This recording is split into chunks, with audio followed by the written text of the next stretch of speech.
A girl crawled toward her boyfriend. She was about to do something in front of everyone, but he turned her down. The girl stood up and comforted him, telling him not to be shy. But the next second, Carl, the little kid spying from upstairs, was nearly scared out of his wits. He didn't dare make a single sound. Sacrifice your boyfriend, gain ultimate power. These people turned out to be cult members. According to an ancient spellbook, activating the book with blood would fulfill any wish. Now all they needed was a tube of virgin blood. Hearing this, Carl panicked. Who else could they be talking about but himself? Carl hurried back to his bedroom. He called the police immediately. But he knew he couldn't just sit there and wait. He tried to escape by jumping out the window, but the height was simply deadly. Just then, footsteps came from outside the door, so he had no choice but to hide under the covers and pretend to sleep. Sure enough, the group walked up to him. They pulled out a big needle and stabbed him right away. Carl could feel his blood being drawn, but he didn't dare make a sound. As they were about to leave, Mina accidentally saw the open window and instantly understood what was going on, but she didn't expose him. She left the room. Carl quickly got up. He ran to the window again to check the height. Then he tied the quilt cover and bed sheets together. He'd clearly watched way too many TV dramas. Just as he was about to give it a try,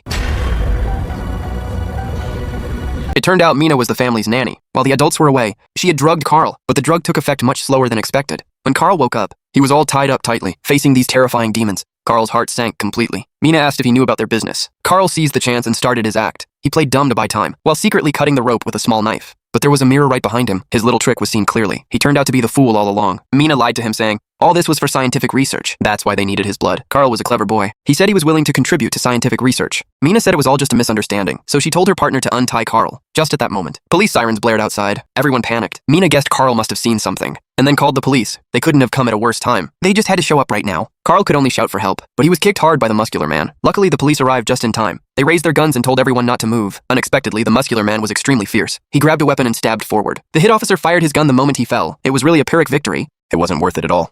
The other officer was terrified, but for some reason he just wouldn't shoot. Mina attacked him from behind. Now that they'd killed a police officer, the group fell into chaos. Carl took the chance and ran upstairs desperately. The black guy saw this and chased after him immediately. When Carl reached the second floor, he turned around and pushed the black guy off. It was self-defense. The black guy died on the spot. Carl was also stunned. He said he didn't mean it, but no one would believe him anyway. Having lost her companion, Mina flew into a rage. A deadly chase officially began. Carl ran back to his bedroom and locked the door tightly. Then he climbed out the window along the cloth rope.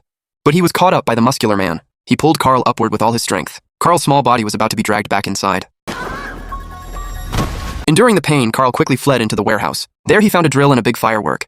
Then he opened a small window at the bottom of the house. He hid in the basement. He covered himself with a blanket and hid. Before he could catch his breath, the dark-haired woman climbed in. She even played with a spider through the blanket. It almost scared Carl to death underneath.